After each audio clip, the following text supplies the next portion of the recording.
दोस्तों कुछ दिन पहले राहुल गांधी जी किसी हाइड्रोजन बम की बात कर रहे थे। सूत्रों की माने तो शायद वही बम है जो उन्होंने आरजेडी पर गिरा दिया है।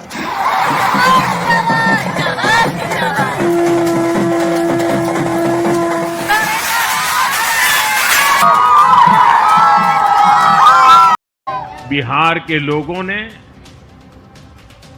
विकसित बिहार के लिए मतदान किया है। कांग्रेस के वरिष्ठ नेता राहुल गांधी जी बार बार ये बात कहते रहते हैं कि जेनजी को देखना चाहिए, उनको भूमिका अपनी निभानी चाहिए। ये प्रोवोक करने वाली राजनीति। बिहार के नतीजों से पहले जब तेजस्वी यादव जी से पूछा गया था कि क्या होगा, तो उन्होंने बोला था इस बार तो क्लीन स्वीप हम लोग हो रहे हैं। दोस्तों बिहार चुनाव के नतीजों के बाद से हर तरफ से नेताओं की प्रतिक्रियाएं आ रही हैं, रिएक्शंस आ रहे हैं। एनडीए ने 200 से ज्यादा सीटें जीत ली हैं। अब की बार 400 पार का नारा तो इनका सही नहीं हुआ, लेकिन बिना नारा दिए अब की बार 200 पार तो हो गया बिहार। महागठबंधन और खासकर आरजेडी का ये इतिहास में सबसे खराब प्रदर्शनों में से एक है। आरजेडी खुद सिर्फ 25 सीटों पर सिमट गई और पूरा महागठबंधन 35 सीटों पर। क्या हो गया राहुल जी? खत्म। वहीं आरजेडी के समर्थकों का कहना है कि हम इन नतीजों को नहीं मानते, हम सड़क पर उतरेंगे। फिर किसी ने उनको रोक कर कहा कि भाई कायदे से देखो तो आप लोगों को सड़क पर ही ला दिया है बिहार की जनता ने। खैर 14 तारीख को चाचा नेहरू का जन्मदिन था। देश में इसे बाल दिवस के रूप में मनाया जाता है। जेडीयू वालों का कहना है कि बाल दिवस के ही दिन कांग्रेस और आरजेडी के लाल जो हैं उनके कार्यकर्ताओं को बाल नोचने पर मजबूर कर दिया है। कई लोगों ने कांग्रेस पर चुटकी लेते हुए बोला कि कांग्रेस का हाथ राहुल जी से पिछले 11 साल से यही बोल रहा है कि भाई साहब अब तो रुक जाइए, 95 चुनाव हो गए हैं, अब तो हर पार्टी के बड़के नेता आपसे कहेंगे। क्या कहेंगे? हाथ जोड़ के आपसे गुजारिश करता हूँ, मेरे बेटे का फ्यूचर बर्बाद मत कीजिए। वही पप्पू यादव जी से जब पूछा गया कि आप इस पर क्या कहेंगे, तो उनके समर्थक वर्ग ने बोला कि राहुल जी के मंच से उन्हें धक्का दिया था तो उनका वही होना था जो मोदी जी ने बोला था। क्या बोला था? इन चुनाव में राहुल जी ने बहुत मेहनत की, वो नदी तक में कूद गए। बगल में मुकेश सहनी भी खड़े थे। अब जेडीयू और भाजपा वालों का कहना है कि डूबने से पहले तैरने की प्रैक्टिस कर रहे थे, शायद इसीलिए कूदे थे। मजा आया। खैर 18 तारीख को तेजस्वी यादव ने सबको इन्विटेशन दिया था कि वो एक पार्टी करेंगे। भाजपा वालों का कहना है कि वो पार्टी अभी भी कर सकते हैं क्योंकि बाल दिवस के दिन वो अपनी सीट पर भी बाल ही बचे हैं। खैर इस चुनाव में ओवैसी की पार्टी ने तगड़ा परफॉर्म करते हुए 5 सीटें जीती हैं। उन सीटों पर कांग्रेस और आरजेडी के सपोर्टर्स को खुद मुस्लिम समाज ने वोट नहीं किया। ये देखने के बाद टोपी पहनकर सेक्युलर बनते नेताओं को समाज ने ही टोपी पहनाई है। अब थोड़ा सीरियस बात पर आते हैं। इन चुनाव में सबसे बड़ी बात जो निकल कर आई है वो ये कि बिहार के समझ के अंदर एक टोटल परिवर्तन हो चुका है। एक्सपर्ट्स का कहना है कि इस चुनाव में महागठबंधन के साथ कई चीजें गड़बड़ाई, लेकिन 3 चीजों के बारे में अब हम बात करने वाले हैं। पहला ब्लंडर, चुनावों के दौरान जातिगत समीकरण बिठाने और कास्ट पॉलिटिक्स साधने के एरिथमेटिक से पहले ही महागठबंधन की केमिस्ट्री ठीक से बैठ नहीं पाई। आप लोगों को एक साथ मिलकर चुनाव लड़ना था, लेकिन आप ही आपस में एक दूसरे से लड़ने लगे। करीब 11 से 12 सीटों पर कांग्रेस और आरजेडी ने एक दूसरे के खिलाफ ही कैंडिडेट उतार दिए थे। ऐसी कई जगह शामिल हैं जहां पर मैक्सिमम सीटें वो हैं जहां भाजपा और जेडीयू ने जीत दर्ज की है। इसके साथ ही चुनाव का पहला फेज दरवाजे पर खड़ा था, लेकिन कांग्रेस और आरजेडी के बीच सीट बंटवारे के लिए कोई आगे नहीं आया।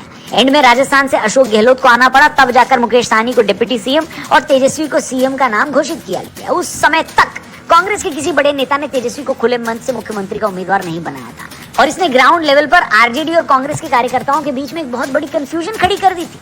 जनता के बीच भी वो काफी असहज हो गए थे। उधर कांग्रेस ने 70 से ज्यादा सीटों पर लड़ने की जिद एंड तक नहीं छोड़ी, जो बाद में 61 सीटों पर आकर रुकी थी। इसके साथ ही मुकेश सहनी की वीआईपी पार्टी को भी साथ में लेने के लिए तेजस्वी को उन्हें 15 सीटें देनी पड़ी।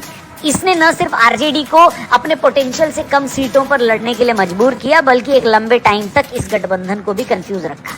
इसकी वजह से न तो कास्ट इक्वेशन ठीक से बैठ पाई और न ही अरिथमेटिक ठीक से बैठ पाया। दूसरा ब्लंडर, मुद्दों के बीच की लड़ाई भी महागठबंधन के रास नहीं आई।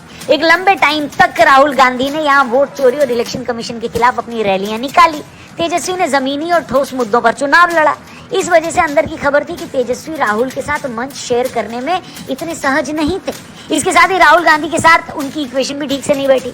सही बताएं तो पूरे महागठबंधन में सिर्फ एक आरजेडी और लेफ्ट की पार्टियां ही थी जो जमीनी मुद्दों और गंभीरता के साथ चुनाव लड़ रही थी। इसकी वजह से भी आरजेडी और महागठबंधन को मुद्दों की दूरी का नुकसान उठाना पड़ा।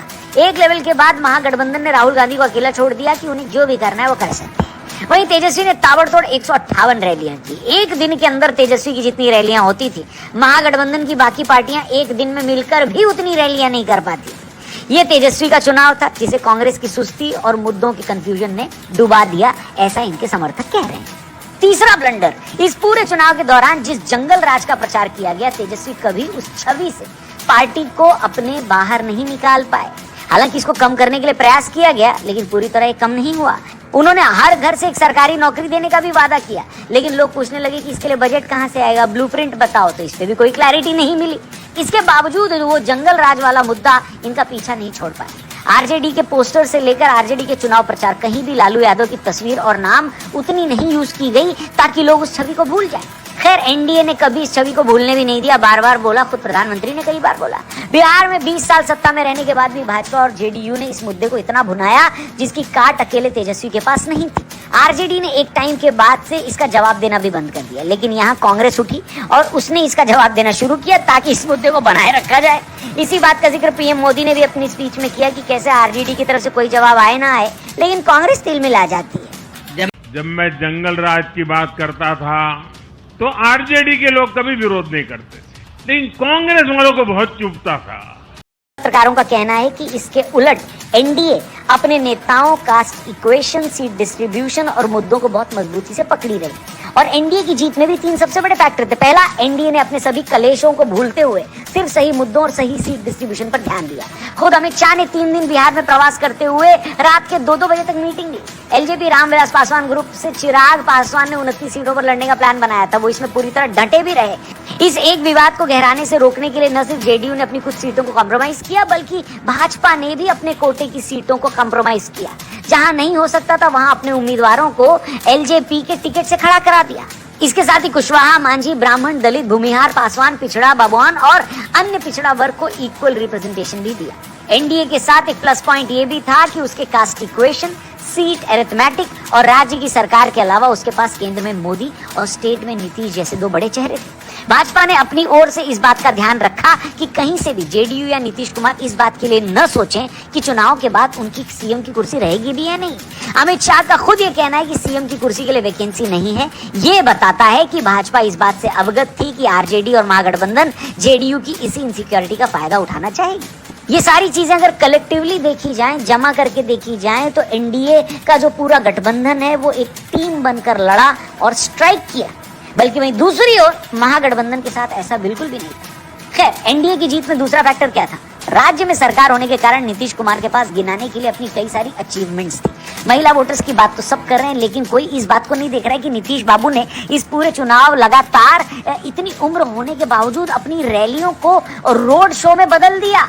बिहार चुनाव के प्रचार के दौरान कई जगह बाढ़ भी आई हुई थी, बारिश भी थी, जिसकी वजह से हेलीकॉप्टर नहीं उड़ पाए। वहां नीतीश कुमार ने कार के काफिले चलवा दिए ताकि पूरे इलाके में जेडीयू और भाजपा के साथ एनडीए के कार्यकर्ताओं में जोश भरा जा सके। एक लीडर के ग्राउंड पे इतना एक्टिव रहने का सीधा फायदा एनडीए को मिला। इसके साथ ही नीतीश कुमार जिस जंगल राज की स्थिति के बाद चुनकर इतने सालों पहले आए थे, ये वाला चुनाव उनके लिए बहुत ज्यादा इंपॉर्टेंट था, जहां उन्होंने सब कुछ झोंक दिया था। दूसरी तरफ इस बात से भी इनकार नहीं किया जा सकता कि स्टेट की मशीनरी भी पूरी ताकत के साथ लगी हुई थी। उनके मुद्दों पर पकड़ और नेशनल मीडिया से दूरी के चलते किसी को उस अंडर करंट का अंदाजा नहीं लगा जो नतीजों में दिखा।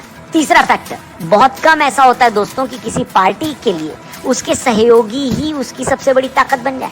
महागठबंधन में एकता की कमी थी। नीतीश कुमार और एनडीए की सबसे बड़ी ताकत उनकी एकता बनी।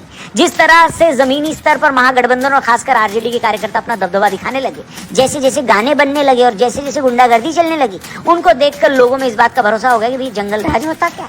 उसी दौरान जेनजी के एक बड़े वर्ग को उनके बुजुर्गों ने उसी जंगल राज के बारे में समझाया। इस वजह से जेनजी में भी ये बात घर कर गई, क्योंकि उन्होंने नीतीश के अलावा लालू राज देखा भी नहीं था। यही वजह है कि इतने बड़े लेवल पर वोटर टर्नआउट हुआ और उसका नतीजा हम देख रहे हैं। और अब सबसे जरूरी बात, इन चुनाव के बाद नेशनल पॉलिटिक्स पर क्या असर पड़ेगा उसकी बात भी कर लेते हैं। सबसे पहले तो 240 के मार्जिन पर खड़ी मोदी सरकार के प्रति उनके सहयोगियों का भरोसा और स्ट्रांग होगा। 2024 लोकसभा चुनाव के बाद से अब तक भाजपा और एनडीए एक भी चुनाव नहीं हारे। ऐसे में मोदी के चेहरे को और ज्यादा मजबूती मिलेगी। वहीं एक गठबंधन वाली सरकार होने के बावजूद मोदी की लीडरशिप में बाकी पार्टियां भी अपने चेहरे पर भरोसा करेंगी। नरेंद्र मोदी जी का नाम अभी भी देश के सबसे पॉपुलर चेहरे के रूप में नजर आएगा। बिहार की प्रचंड जीत पश्चिम बंगाल में भी आहट दे रही है। अपनी स्पीच में भी मोदी जी ने कहा कि बिहार से बहते हुए ही गंगा बंगाल में पहुंचती।